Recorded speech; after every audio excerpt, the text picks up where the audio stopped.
¿Me logran escuchar? Buenas noches.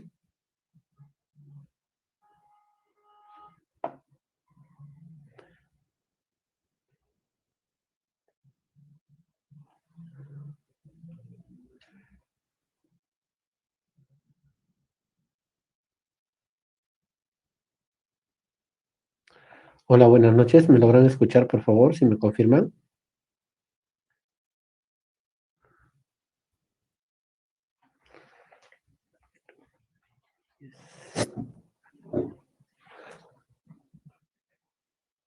A ver, voy a ver. Buenas noches, sí, Ah,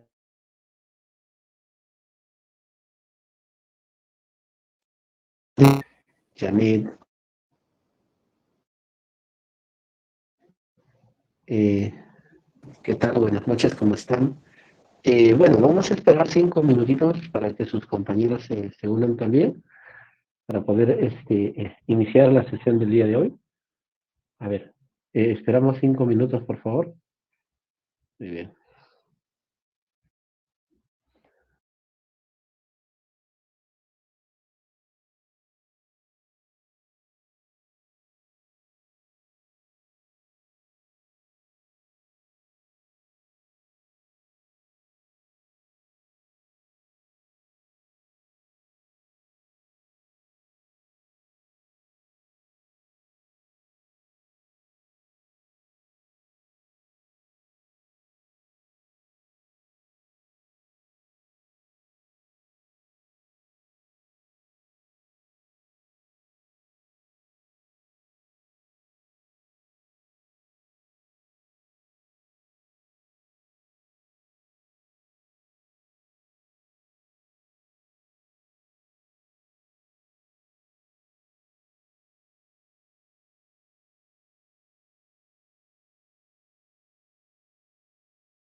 Muy buenas noches, estimados participantes. Si me logran escuchar, por favor, ¿me confirman?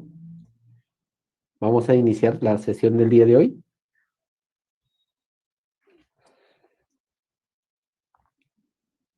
¿Me pueden confirmar por el chat, por favor? ¿Se me logra escuchar correctamente?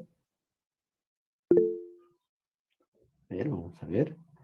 Janet, muy buenas noches, muchas gracias. Nuevamente estamos conectados. Buenas noches, mi nombre es Freddy Silvestre Vargas, ya ustedes me conocen, estoy a cargo del curso de especialización en contrataciones del Estado. Y bueno, hemos ya desarrollado buena cantidad de las sesiones que corresponde a este programa. El día de hoy vamos a desarrollar la parte de ejecución contractual. De hecho, la sesión anterior hemos finalizado con una sesión vinculada a la etapa de selección. Me refiero a la calificación y evaluación de ofertas. La sesión anterior hemos terminado desarrollando lo que es el rechazo de ofertas como una figura jurídica que permite pues tomar una mejor decisión al comité de selección. Les he explicado, ¿no? En qué consiste el rechazo de ofertas, cuál es el objetivo que persigue esta figura jurídica y cómo finalmente se aplica con la norma vigente, ¿no? Hemos visto los tres supuestos de rechazo de ofertas, tanto cuando el valor estimado está sustancialmente por debajo del, perdón, la oferta está sustancialmente por debajo del valor estimado, o también cuando la oferta está por encima del valor estimado o referencial, ¿no? Entonces, hemos desarrollado los supuestos de subsanación. Con ello, hemos cerrado la parte de selección, en realidad.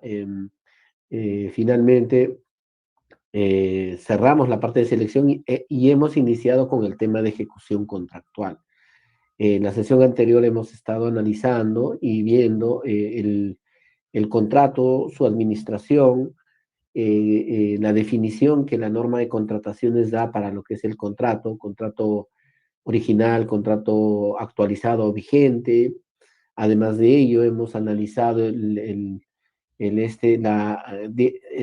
artículo 5 del reglamento, precisando quién se hace cargo de la administración del contrato, eh, y resaltando algunos aspectos vinculados a la función que le corresponde al órgano encargado de las contrataciones y que le corresponde en este caso a las áreas usuarias respecto de la ejecución del contrato.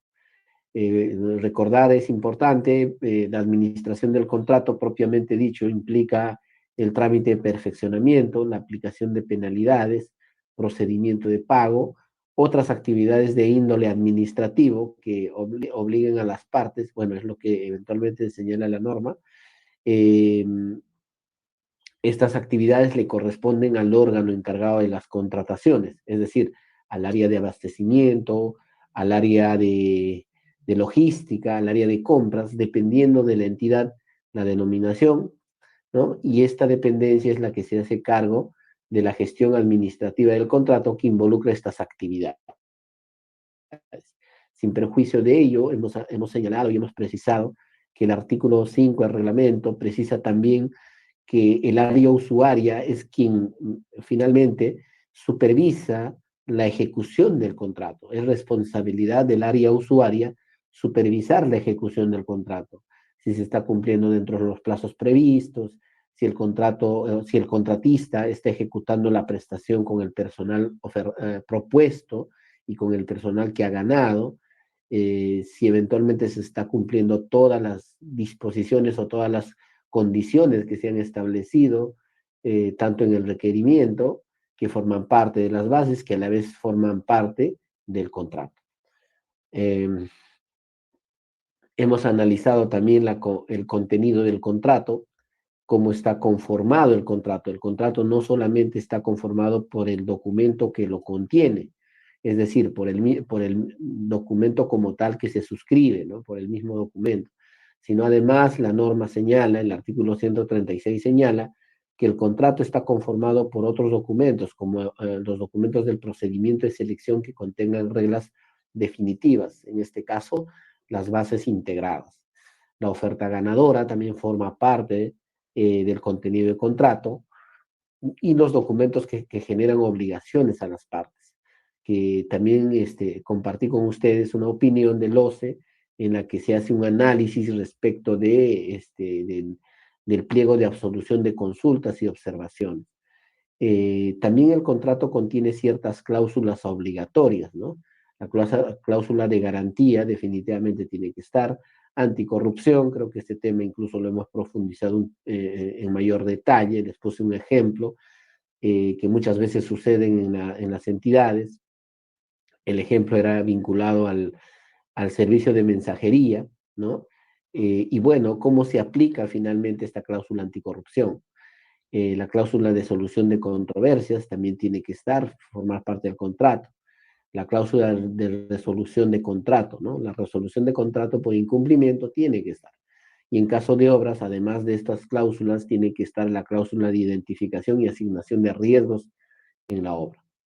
Esta es la opinión que les comentaba, en la que una entidad consulta al OCE respecto de si aquellas obligaciones que no se han incorporado o el comité no ha incorporado a las bases integradas, y a pesar de no haber incorporado a las bases integradas, es de cumplimiento obligatorio, lo que concluye en sencillo esta opinión y lo señala claramente que el pliego absolutorio de consultas y observaciones elaborados de acuerdo a lo previsto en la normativa de contrataciones forman parte del contrato celebrado entre la entidad y el postor ganador de la buena prueba. Entonces significa que también las obligaciones que están establecidas en este pliego es de cumplimiento obligatorio para ambas partes, ¿no? Tanto para la entidad como para el contratista.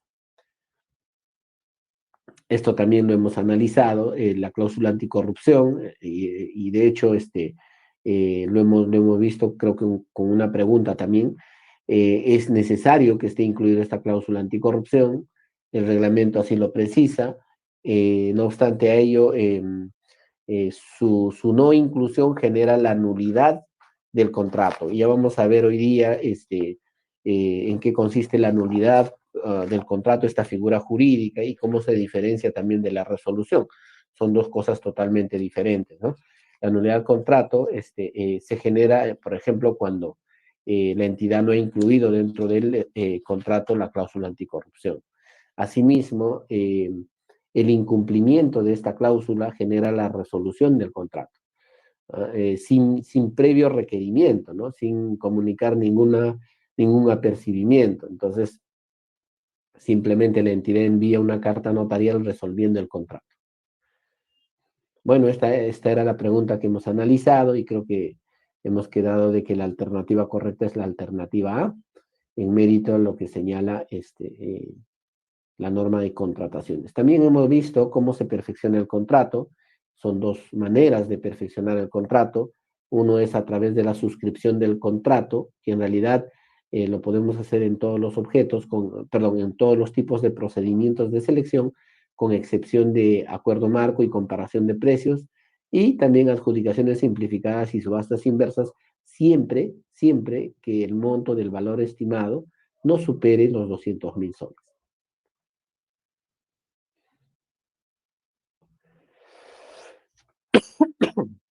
Nos quedamos en los plazos y procedimientos para perfeccionar el contrato. De hecho, ya la sesión anterior ya era un poco tarde para poder culminar con esto, y sí era importante desarrollar en mayor detalle esta parte de los plazos y procedimientos para poder perfeccionar el contrato, toda vez que este artículo ha sido materia de modificación a través del Decreto Supremo 234, que entró en vigencia el 28 de octubre del año pasado, ¿no? Entonces, es importante tomar en cuenta de que los plazos y procedimientos para el perfeccionamiento de contrato, es decir, la norma de contrataciones del Estado, establece una formalidad para poder perfeccionar este contrato, y esa formalidad se tiene que cumplir, ¿no? Hay plazos legales que tiene que cumplir tanto la entidad como el postor ganador de la buena pro, porque si alguno no cumple, tal como hemos estado analizando, puede ser que por un lado genere responsabilidad y por el otro lado inclusive puede generar el inicio de un procedimiento administrativo sancionador. Entonces, les había comentado que hay 4 escenarios, yo he establecido 4 escenarios de un perfeccionamiento de contrato. El primer escenario es cuando el postor ganador de la buena pro presenta toda la documentación y pues la entidad verifica que toda esa documentación esté correcta y finalmente perfecciona el contrato. Eh, este plazo, ya lo hemos comentado, son 8 días hábiles, ¿no? Desde el momento en que se perfecciona el contrato, perdón, desde el momento en que queda consentida la buena pro o queda administrativamente firme para que el postor ganador de la buena pro presente toda su documentación, toda la documentación para el perfeccionamiento del contrato, todos los requisitos, ¿no? En el escenario ideal es que la entidad revisa todos estos documentos y al final verifica que todo cumple. Si todo cumple en un plazo de 2 días, dentro de este plazo de 2 días, perfecciona el contrato. Perfecciona el contrato a través de la suscripción del documento o la notificación de la orden de compra o servicio. De hecho, por experiencia comento, no sé si, bueno, no sé si, creo que en el grupo también hay profesionales que elaboran en el órgano encargado de las contrataciones. Entonces, ustedes saben, ¿no? De que estos 2 días son bastante cortos, ¿no? Sobre todo para poder gestionar el perfeccionamiento del contrato. No es que el perfeccionamiento del contrato solamente implica recepcionar la documentación, los requisitos, sino se tiene que revisar, tal cual hemos visto o hemos señalado, el artículo 5 del reglamento precisa de que el órgano encargado de las contrataciones se tiene que hacer cargo de la gestión administrativa del contrato, que implica, entre otras cosas, la revisión de los documentos, de los requisitos para el perfeccionamiento del contrato.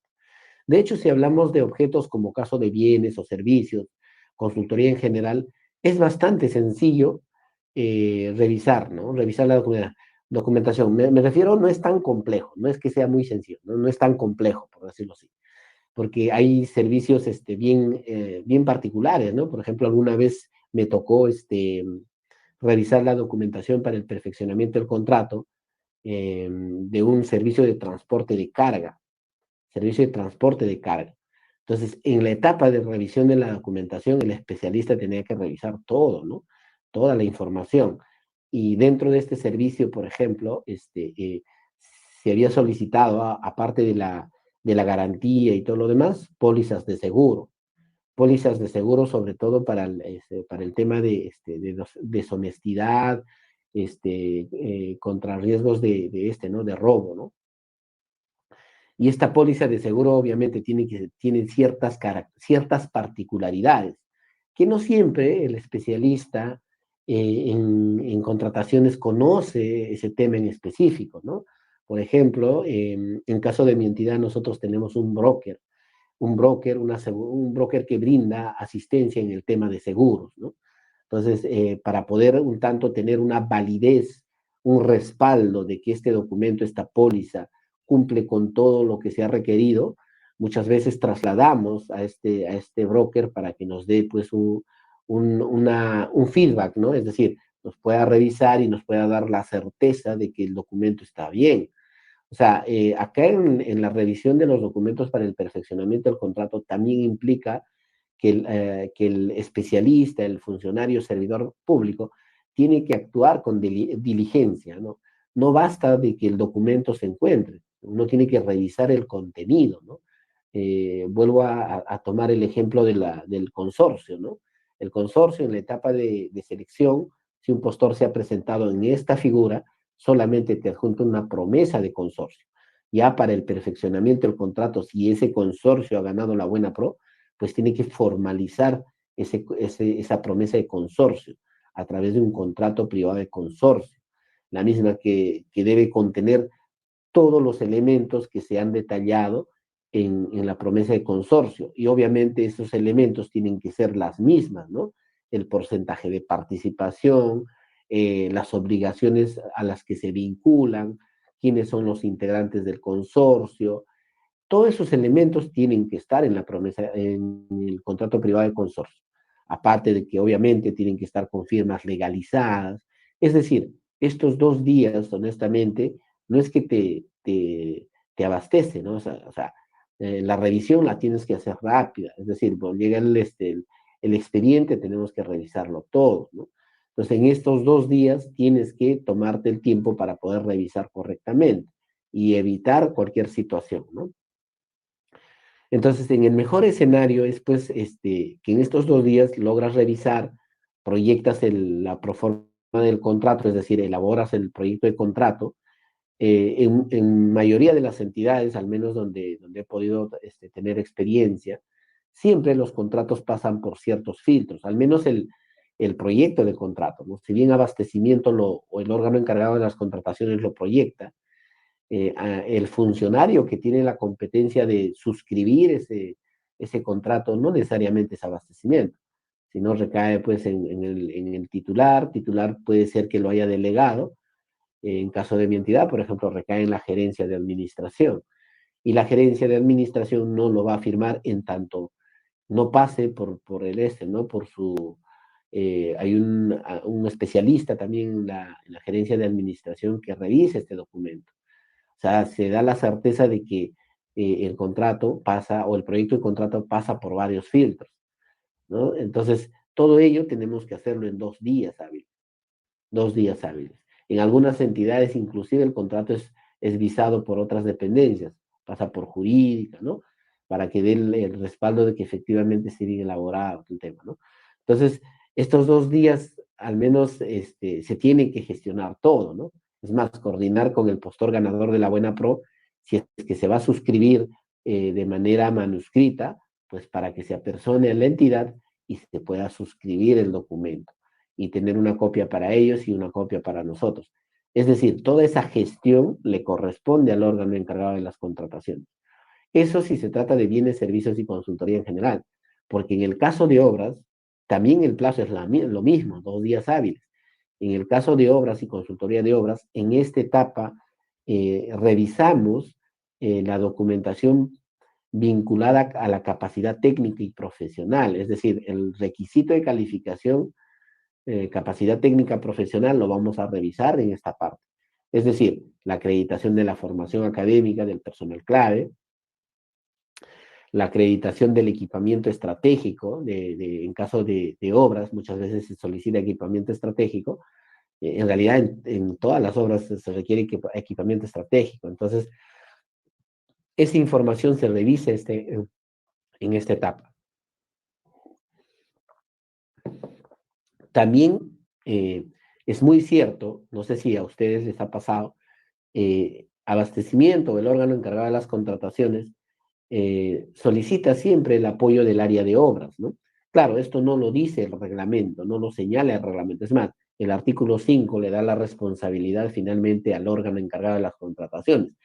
No obstante, en el caso de obras, hay ciertos documentos que se presentan, aparte obviamente de la experiencia del personal clave, la formación académica y el equipamiento estratégico. Hay ciertos otros documentos que se presentan que tienen carácter técnico. Y de alguna manera se hace una coordinación con el área usuaria, que es el área de obras, para que pueda hacer una revisión, ¿no? Yo creo que esa gestión sí, al menos como una buena práctica, está bien, porque de hecho en el órgano encargado de las contrataciones, muchos de los especialistas pues son abogados, contadores, pero ninguno con la especialidad de ingeniería, ¿no? ¿Cómo puedo revisar, por ejemplo, un calendario de avance de obra, ¿no? Si bien la norma da un espacio, da un plazo posterior al perfeccionamiento del contrato para hacer una validación, una revisión de estos documentos, pero siempre, ¿no? En el perfeccionamiento siempre debe hacerse un filtro. Entonces, y esa coordinación, al menos desde mi punto de vista, creo que sí está correcta, ¿no? Entonces, fíjense que los 2 días implica realizar muchas cosas. También el tema de de las garantías, ¿no? La garantía de fiel cumplimiento tiene que revisarse en ciertos elementos, que también lo vamos a comentar más adelante. Entonces, este es el primer escenario, el escenario ideal, donde en los 8 días, dentro de ese plazo, el postor ganador de la Buena Pro presentó la documentación de manera completa, sin ninguna deficiencia, y de la evaluación que hace el órgano encargado de las contrataciones, determina que está completo y se perfecciona el contrato en esos 2 días hábiles. ¿no? Un segundo escenario que también ya lo habíamos comentado, se da cuando eventualmente de esta revisión que hace el órgano encargado de las contrataciones, pues advierte deficiencias, ¿no? Deficiencias que obviamente requieren ser subsanadas. La norma señala de que en todos los casos siempre se le tiene que dar el plazo para que subsane el postor ganador de la buena prueba. No es necesario que presente en un primer momento inclusive toda la documentación, puede presentar uno de los requisitos, lo demás lo mandas a subsanar, ¿no? Bueno, ese es el criterio que actualmente se maneja. Más que criterio, ya la norma está bien clara en ese extremo, ¿no? Entonces, el segundo escenario es cuando se requiere la subsanación de los requisitos para el perfeccionamiento del contrato. En este caso, la entidad dentro de esos 2 días, culminada esos 2 días, puede otorgar un plazo de hasta 4 días hábiles para que el postor subsane las observaciones. Y acá definitivamente va a depender de qué es lo que está observando el órgano encargado de las contrataciones. Puede ser algún documento que es sencillo de subsanar. Por ejemplo, alguna vez nos pasó que el contrato privado de consorcio le faltaba una firma legalizada. Entonces, eso no va a tomar más de un día, ¿no? Entonces, se le otorga el plazo de un día. Pero si por ahí, por ejemplo, la carta fianza no está emitida de acuerdo a lo que exige la normativa de la materia, obviamente, en esos casos sí, para que puedan actualizar o corregir esa carta fianza, no lo hacen en un día. O sea, en la práctica no es así. Muchas veces las entidades financieras, pues, no les atienden de manera rápida, ¿no? Entonces, ahí lo razonable es otorgar el plazo de hasta 4 días, ¿no? O sea, obviamente, viendo también el contexto en cada procedimiento de selección, ¿no?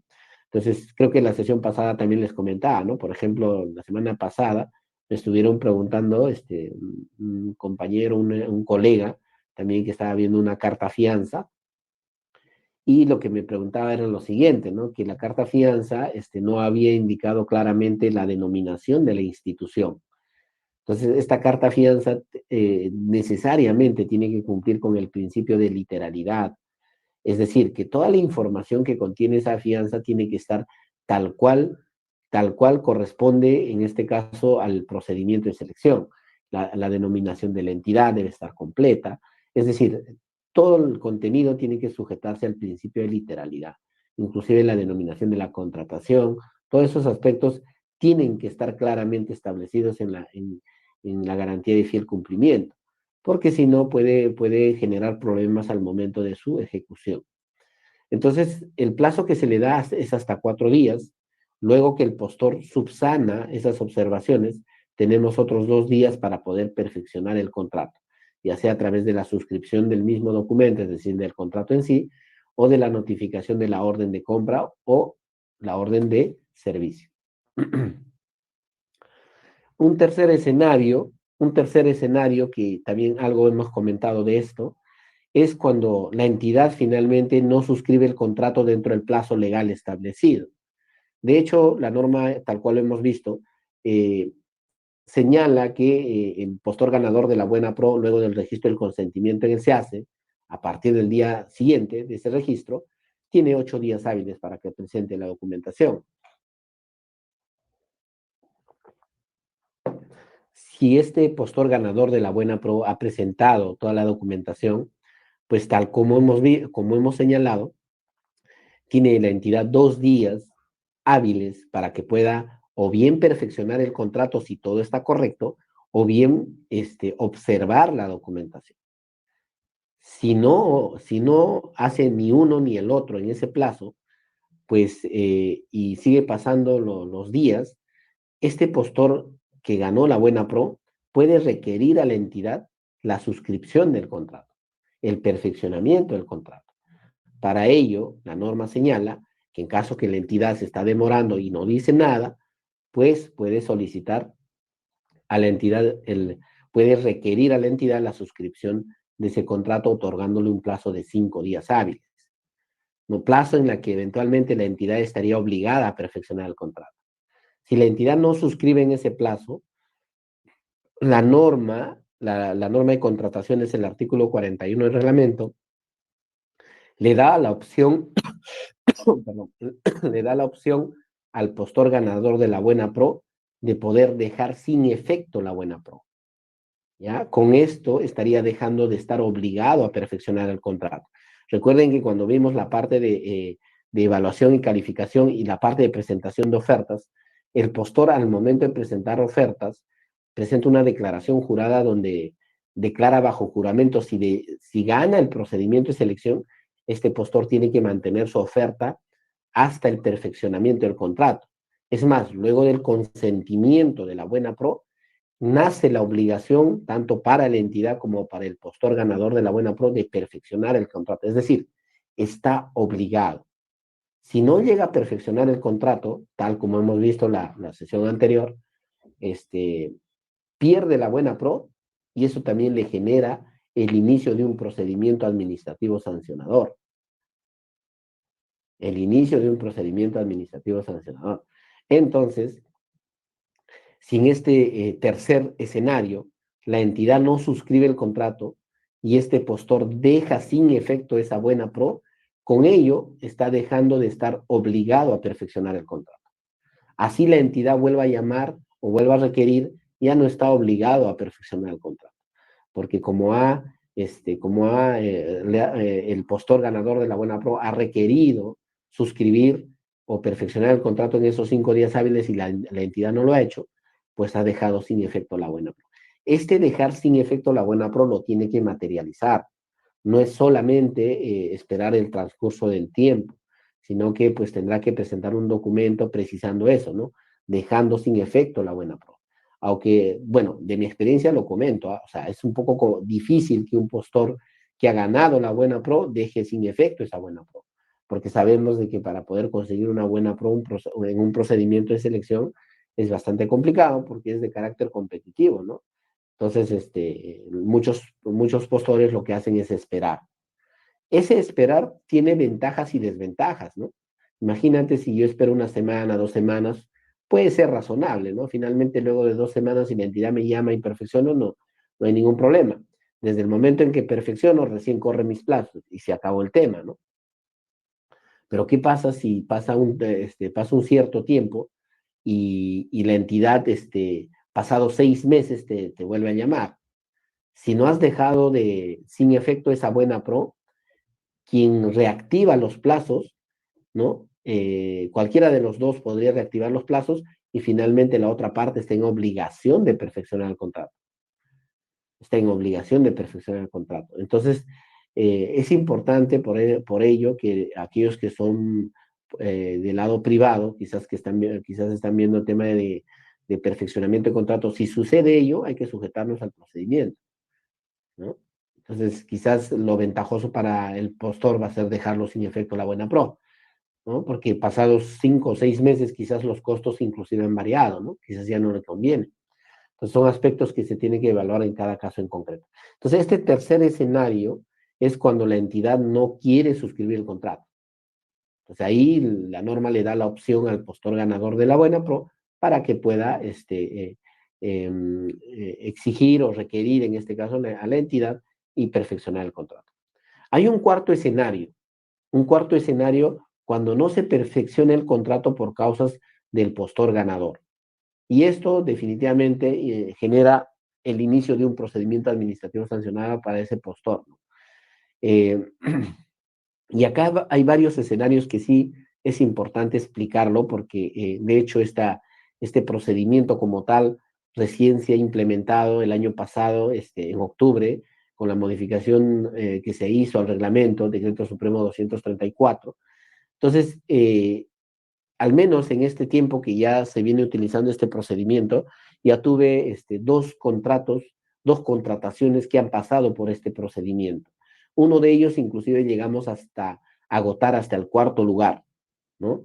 Entonces, pero la figura como tal es interesante, pero al menos de mi experiencia les puedo comentar de que todavía él se hace, no sé si a la fecha hoy día o a hoy día ya estará implementado, pero les hablo del mes de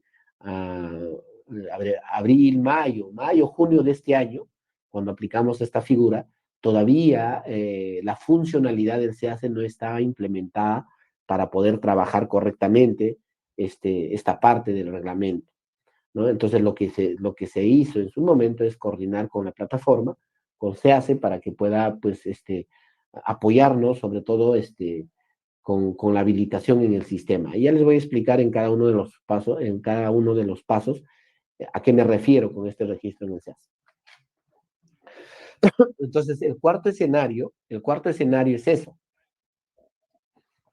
cuando no se perfecciona por causas del postor ganador de la buena pro.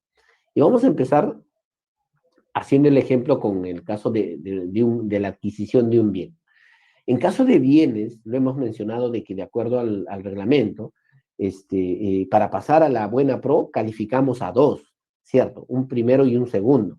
Cosa que si el primero llega a perder la buena pro, llamamos al segundo lugar, ¿no?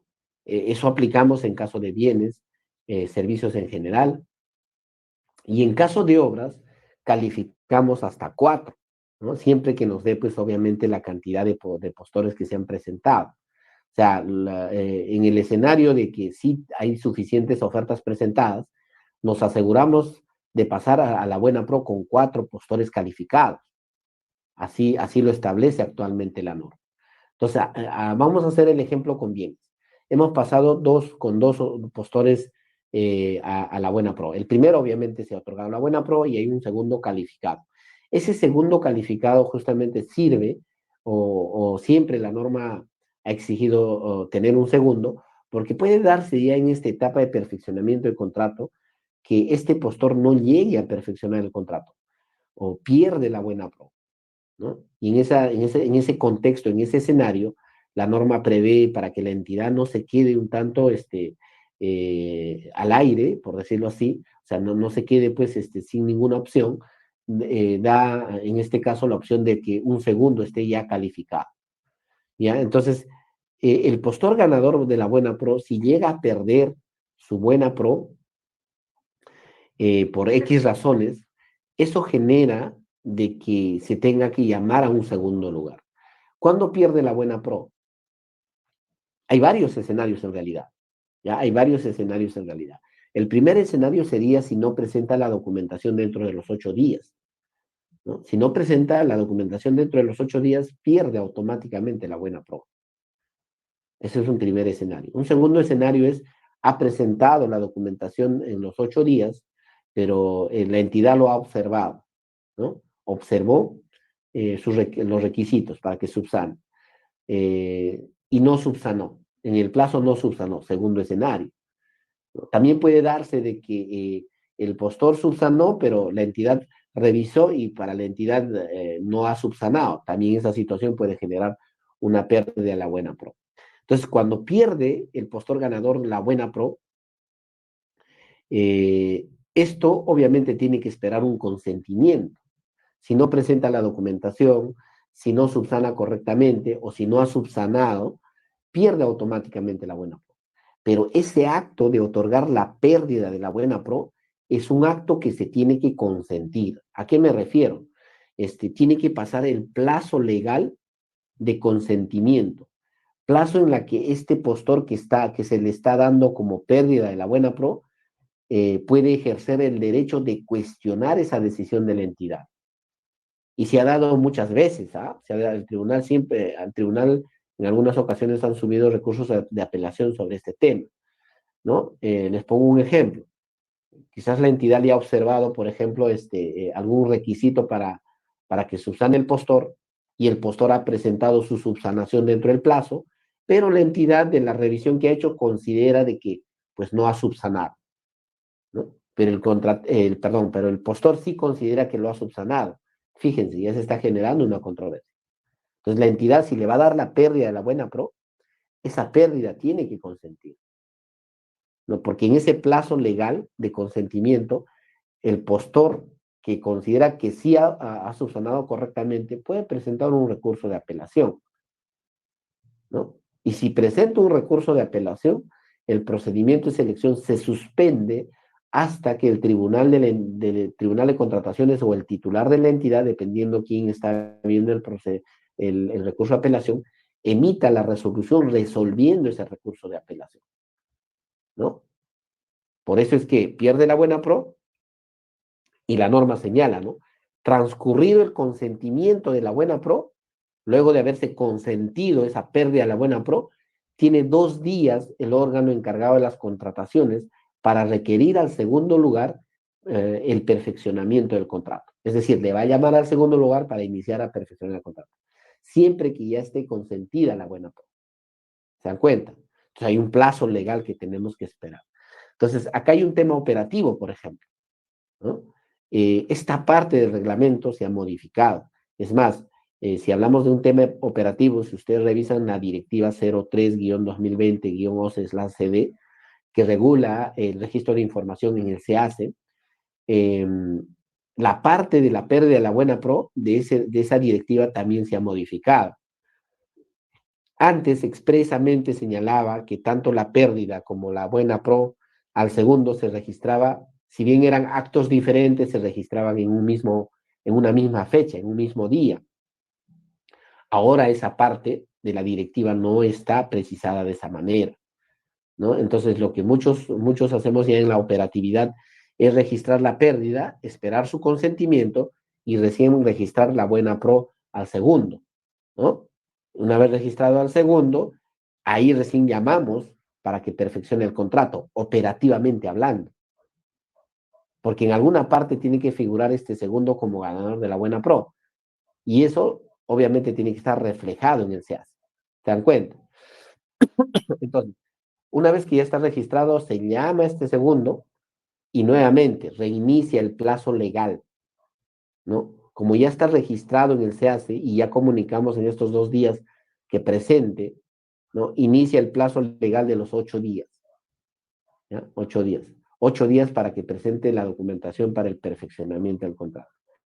El escenario más esperado sería que este segundo perfeccione, ¿ya? Si este segundo perfecciona.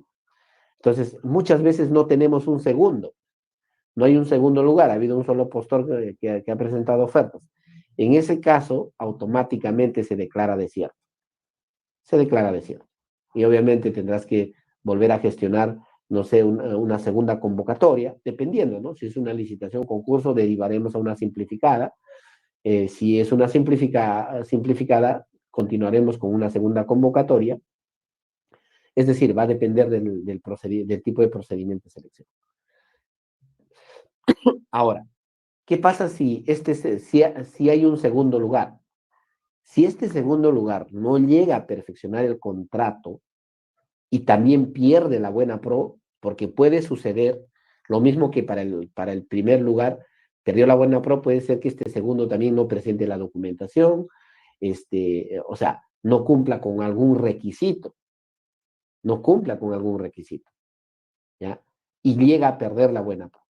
Cuando llega a perder la buena pro este segundo lugar, ahora la norma vigente, y esto sí quiero que me escuchen por favor, la norma vigente ha establecido de que debemos aplicar el numeral 4 y el numeral 7 para poder gestionar este contrato. ¿Qué es lo que señala este numeral 4 y este numeral 7?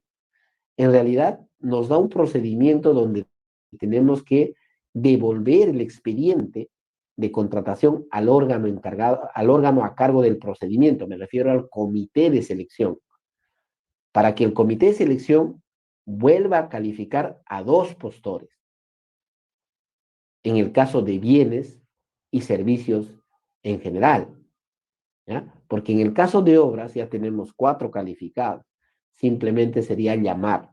Pero en el caso de bienes y servicios en general, escúchenme, en esos casos se vuelve a trasladar el expediente al comité de selección. Es como si volviera a revivir el comité de selección. Y el comité de selección tiene que volver a calificar 2 más. Por única vez, dice la norma. ¿Ya? Entonces ya no solamente nos vamos a quedar en el segundo lugar, vamos a pasar a un tercero y quizás a un cuarto. Como ya les había comentado, yo tuve la experiencia de ver hasta el cuarto lugar, o sea, gestionar ese mecanismo. A nosotros nos pasó justamente con el servicio de carga que les comentaba. Por ejemplo, en el servicio de carga, el primer lugar no cumplía con la póliza de seguros que hemos solicitado. Perdió la buena pro. El segundo lugar tampoco cumplía con acreditar correctamente esta póliza. También perdió la buena pro. Entonces tuvimos que aplicar esta figura. ¿Y qué es lo que señala esta figura? Un poco para que me entiendan, tanto el numeral 4 como el numeral 7 del reglamento vigente señalan lo siguiente, ¿no? Dice, si el postor que ocupó el segundo lugar no perfecciona el contrato cuando el objeto del procedimiento de selección corresponda a bienes y servicios en general, o sea, solamente en estos dos objetos, y siempre que exista más postores por calificar o que calificar, dice, el órgano encargado de las contrataciones deriva el expediente de contratación al órgano a cargo del procedimiento de selección, que puede ser un comité de selección, ¿no? A cargo del procedimiento de selección en un plazo máximo de 2 días hábiles. O sea, en ese plazo de 2 días, luego que eventualmente el segundo también ha perdido, lo enviamos al comité de selección. ¿Para qué cosa? Para que pueda, dice, ¿no? Para que pueda calificar, dice acá, a fin de que por única vez verifique los requisitos de calificación de los postores admitidos según orden de prelación, obtenida en la evaluación, según, no, dice, para identificar hasta 2 ofertas presentadas que cumplan con los requisitos de calificación. Es decir, el procedimiento ahora para el caso de bienes y servicios en general nos está señalando de que no nos debemos quedar solamente en 2. O sea, volvemos a revivir al comité y el comité de selección que vuelva a calificar 2 más para que con esos 2 más volvamos a gestionar el perfeccionamiento. La idea de este procedimiento, entiendo, va con el objetivo, pues, de que la entidad pueda tener mayor opción de llegar a perfeccionar el contrato, mayor opción de llegar a perfeccionar el contrato. En el ejemplo que les daba, en el caso que les comentaba sobre el servicio de transporte, el segundo lugar no cumplió con esa póliza. Entonces tuvimos que aplicar esto. Es decir, según la norma, luego que se dio pérdida en la buena prueba al segundo lugar, pues se le trasladó al comité de selección para que califica. Y ojo, esa pérdida del segundo lugar también tiene que quedar consentida. No es que así nada más le das la pérdida a la buena pro, das la pérdida a la buena pro y tiene que consentir el plazo legal. Si son 8 días o si son 5 días hábiles, dependiendo del tipo de procedimiento, se tiene que esperar ese consentimiento, ¿no? Y luego de ello, el comité de selección calificará 2 más, dependiendo del orden de prelación que cuenten, y con esos 2 se vuelve a trasladar al órgano encargado de las contrataciones para que pueda nuevamente perfeccionar. En el numeral 5 precisa respecto ¿no? De consultorías en general. En caso de consultorías, como ya tenemos calificados, llamamos hasta el cuarto lugar. Y en el caso de obras, la norma señala que debemos calificar hasta 4 postores, tal cual señala el artículo 75. Ahí no hay necesidad de volver a calificar, porque ya hemos calificado 4. Y en caso de subasta inversa electrónica también se aplica esto. Dice, el postor que ocupó el segundo lugar no perfecciona, y esta última parte del 141.7 es para el caso de subasta. En subasta también se vuelve a verificar los documentos de 2 más para poder, de alguna manera, llegar hasta el cuarto lugar y verificar el documento para el perfeccionamiento del contrato. Y finalmente señala este artículo, el numeral 8, cuando no se perfecciona el contrato luego de haber realizado las acciones indicadas, obviamente, hasta el cuarto lugar, ahí recién el órgano encargado de las contrataciones declara de cierto el procedimiento de selección. Acá lo vamos a ver más claro, ¿no? O sea, en este gráfico.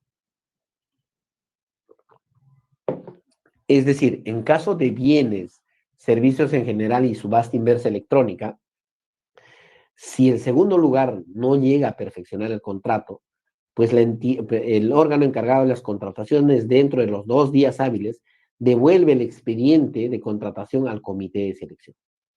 Y el comité de selección vuelve a calificar a las ofertas admitidas, ¿no? Y evaluadas, obviamente, hasta obtener 2 ofertas calificadas.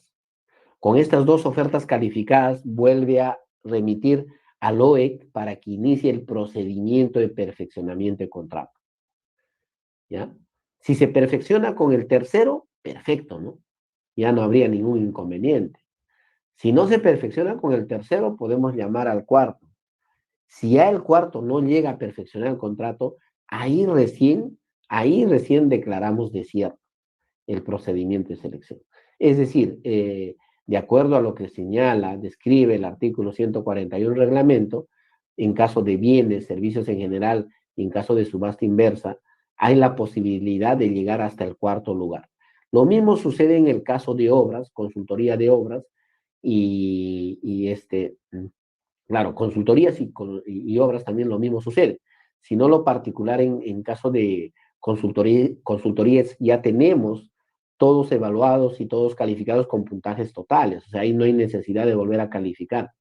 Ahora, en el caso de obras, ya tenemos 4 calificados. Entonces, hasta los 4 vamos a llamar. Es decir, en todos los objetos vamos a llegar hasta el cuarto lugar. Por eso en esta última parte hago la precisión, ¿no? En el caso de consultorías y ejecución de obras. En el caso de consultorías, el OEC requiere la presentación de los documentos a los primeros 4 postores. O sea, voy agotando, ¿no? Primero va, si pierde, llamo al segundo, si también pierde, voy al tercero y hasta llegar al cuarto. Si el cuarto no perfecciona, ahí recién declaro desierto. Lo mismo sucede en el caso de obras. Como ya el OEC ha considerado 4 postores que cumplan con los requisitos de calificación, se va llamando hasta el cuarto lugar. ¿Ha quedado claro esta parte? ¿Tienen alguna duda? ¿Tienen alguna pregunta?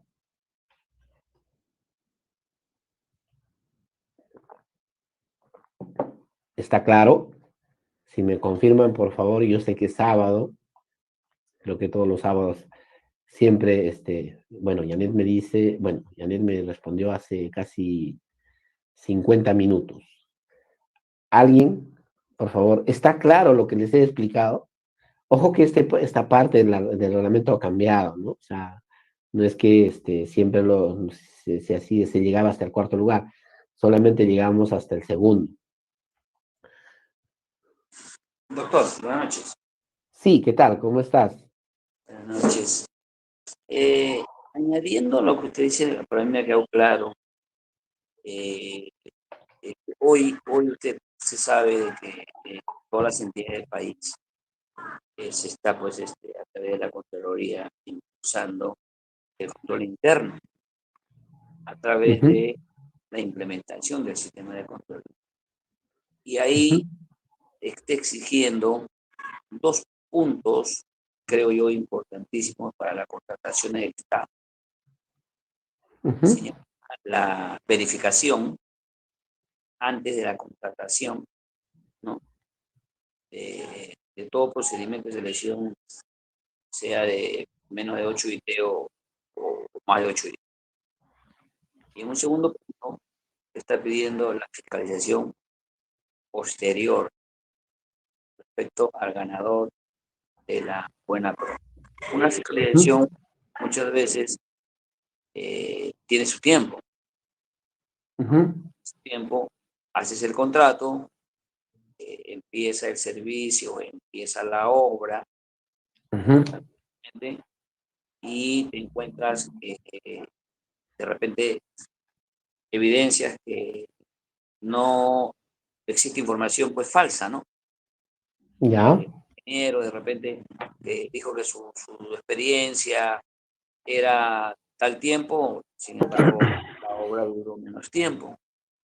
El contratista le considera hasta trabajos administrativos y le pone ese periodo cuando la obra duró, digamos, 3 meses, le pone un año, en que la obra era de instalación de redes de agua, le ponen obra, instalación de redes de agua, alcantarillado, instalación de medidores, exactamente calzaba con el objeto de la contratación. Entonces Ujú. nos damos cuenta que el contratista ha infringido, ¿no? En presentar pues expedientes falsos. Ujú, En este caso, que sea una obra y que esté pues a semanas de culminar y se encuentra ello ¿Cuál sería lo más recomendable? Muy bien, muchas gracias por la pregunta. Y lo que comenta su compañero, muchas veces pasa en la realidad, pues, ¿no? O sea, definitivamente esas cosas pasan, ¿no? Primero que nada, el tema de la verificación posterior, ¿no? La verificación posterior está establecida en el artículo 64 del reglamento, ¿no? El artículo 64 del reglamento dispone que luego de haberse consentido la buena pro, ¿no? Luego del consentimiento de la buena pro, el órgano encargado de las contrataciones, ¿no?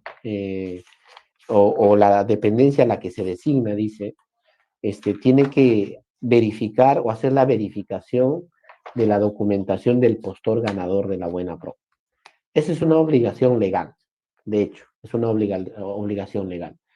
Eh, Ahora, el tema es que hay varios aspectos que ahí, en esa parte de la verificación posterior no están reguladas, sobre todo los plazos.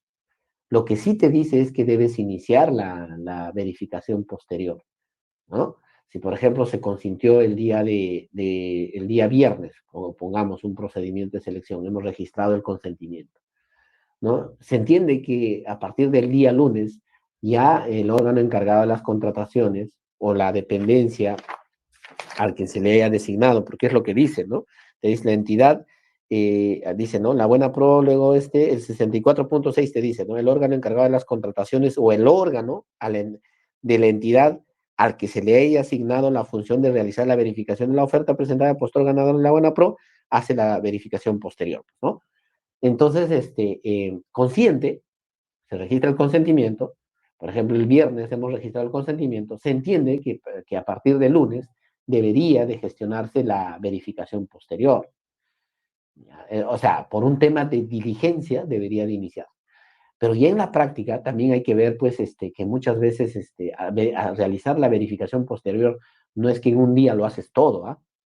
Hay una serie de documentos que presenta el postor, no solamente contratos, sino certificados, hay una serie de documentos que se presentan. Entonces, muchas veces esto recae en abastecimiento. Abastecimiento, ¿qué es lo que hace?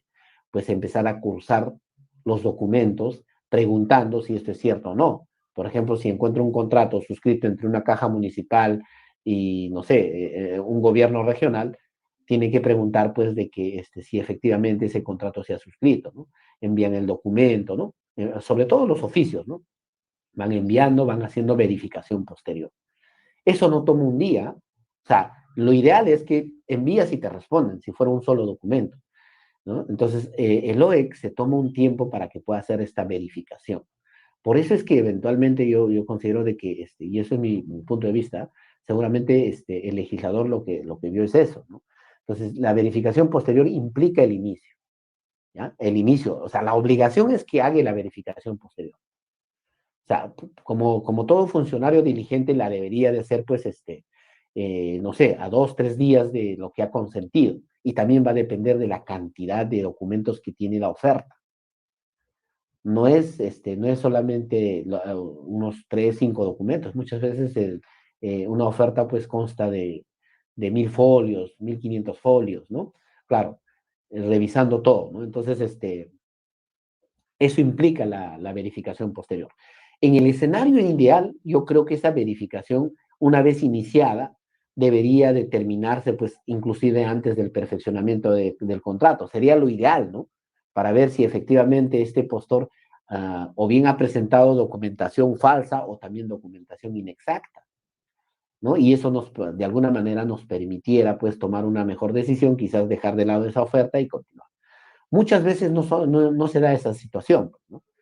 Aparte de iniciar la verificación posterior, las empresas que uno oficia no te responden de inmediato. Es más, en muchos casos se ha encontrado que las empresas que presentan contrato entre privados, tú preguntas al privado y nunca te responde. Reiteras, nunca te responde. Y alguna vez también, y creo que de ese tema se hizo una consulta, si mal no recuerdo, Proniet consultó al OCE sobre ese tema, porque es cierto, ¿no? El órgano de control institucional en algún momento cuestionó eso. ¿Por qué no? O sea, ¿qué es lo que has hecho para cumplir con la verificación posterior? ¿No? Y creo que la opinión va en esa línea, ¿no? O sea, se tiene que iniciar.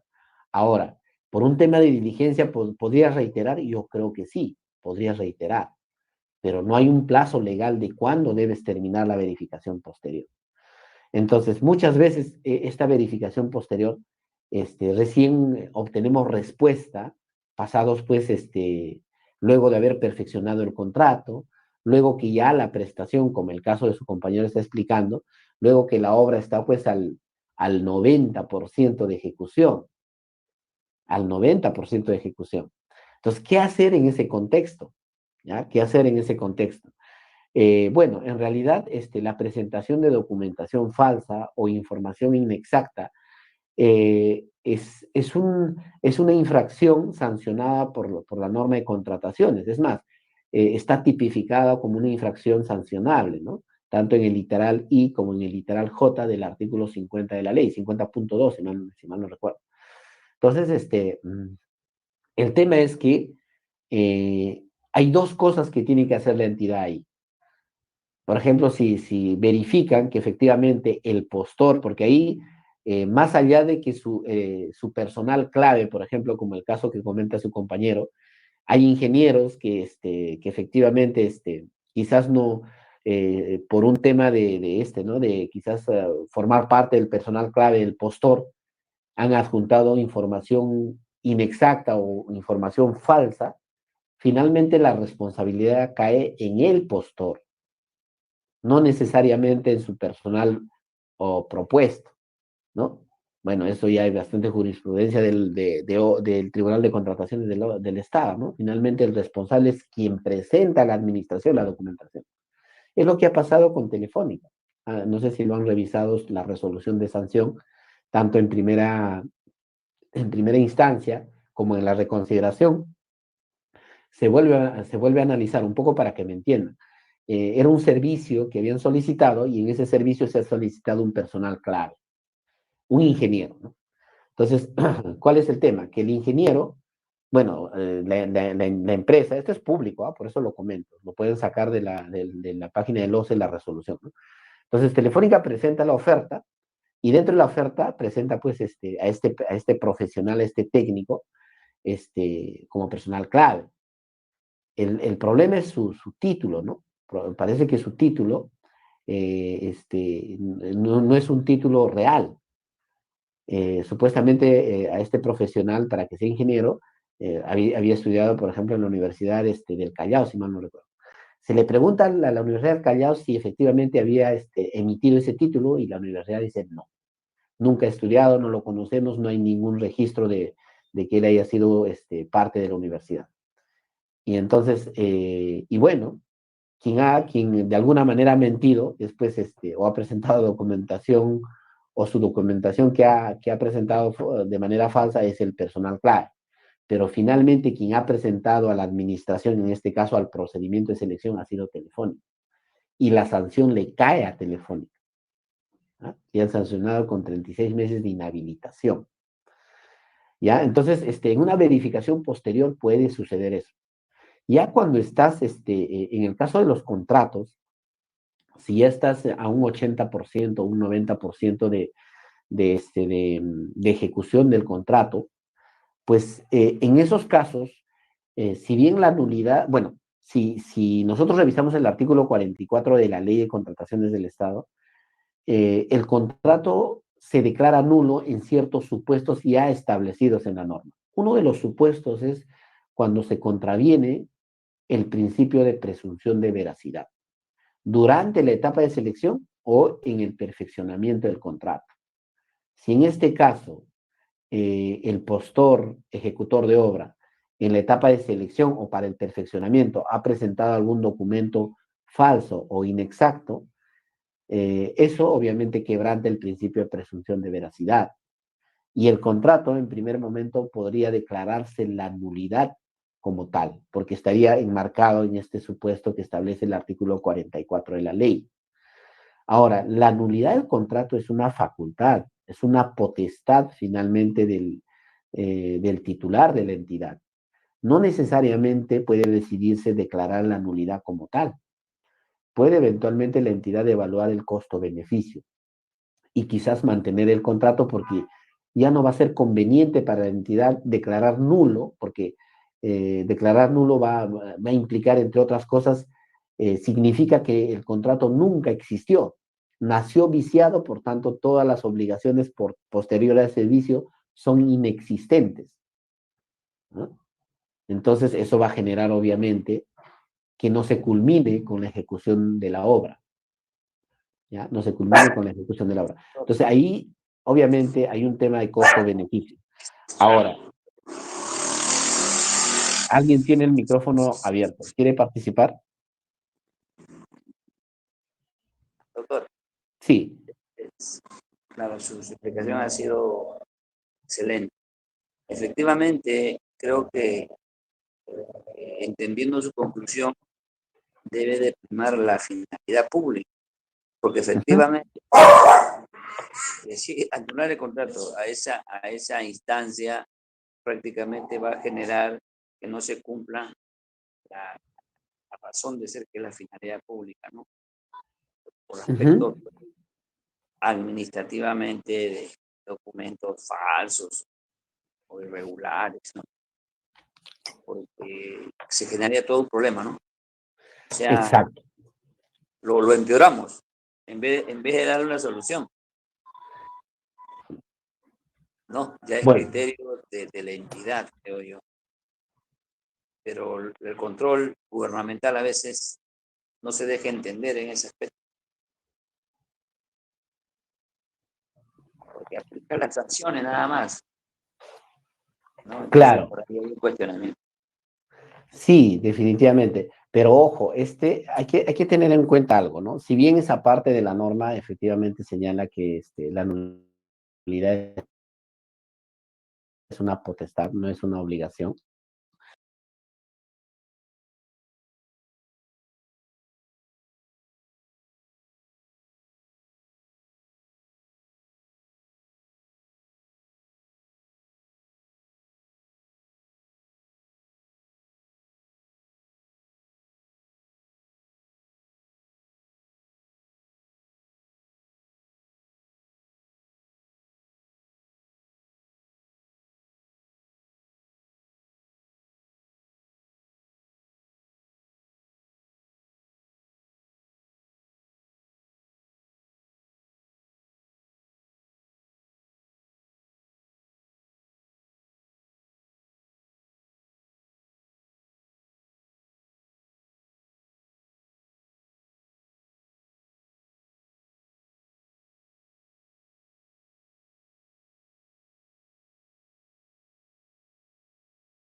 y no tienen el profesional.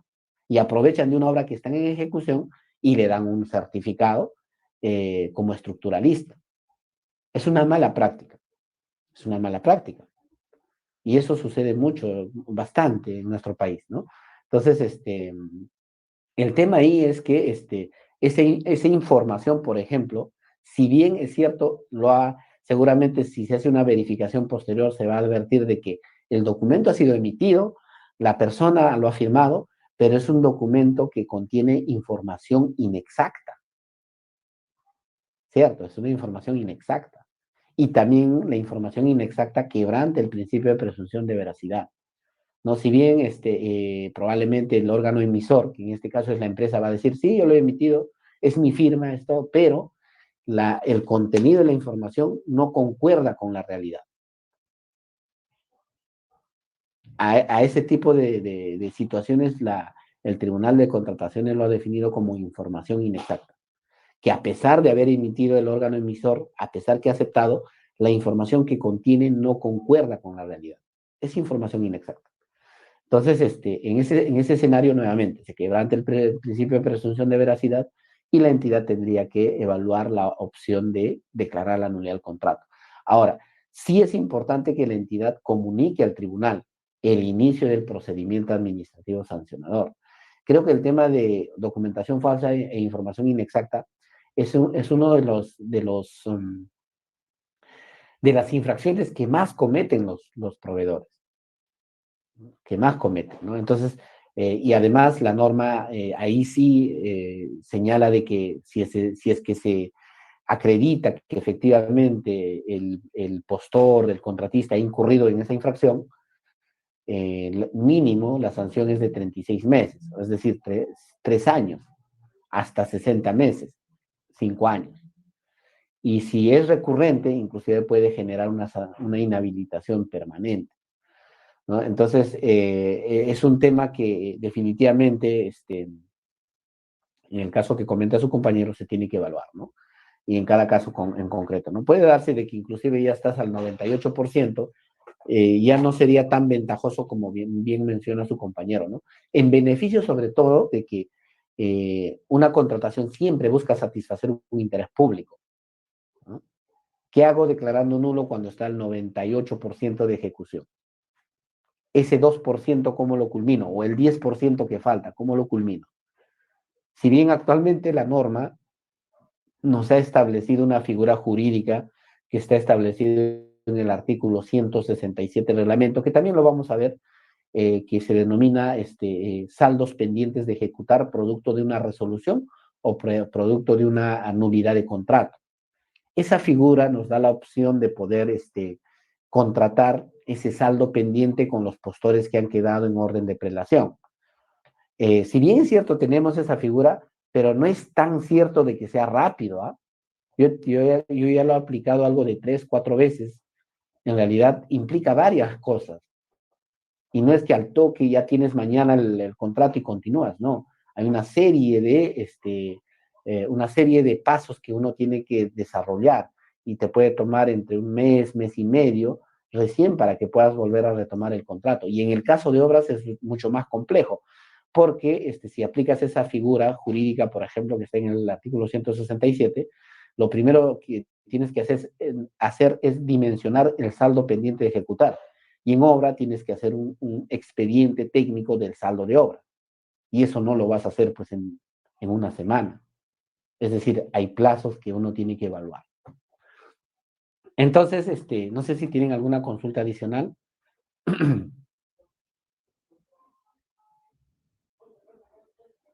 Muy bien. Entonces, ese es el escenario, ¿no? De todas maneras, quería compartirles esta opinión. Esta opinión se dio antes de la modificación del Decreto Supremo 234 sobre el tema del registro de la buena pro, es decir, del registro de la buena pro y la pérdida de la buena pro. Esta opinión aclaraba eso, ¿no? Que si bien ambos son actos diferentes, se tenían que presentar en un día. Esta opinión, bueno, este criterio ha sido cambiado, por eso les explicaba, ¿no? Ahora se registra la pérdida de la buena pro y se tiene que esperar el consentimiento. ¿ya? Esta opinión un tanto que se ha dejado de lado este criterio, ¿ya? Hay que tomarlo en cuenta por eso, ¿no? O sea, ya no tomar en cuenta esta opinión, sino solamente lo que señala la directiva. A ver, a esta pregunta, un tanto para estar en la línea de lo que estamos conversando, ¿cuál sería la alternativa correcta?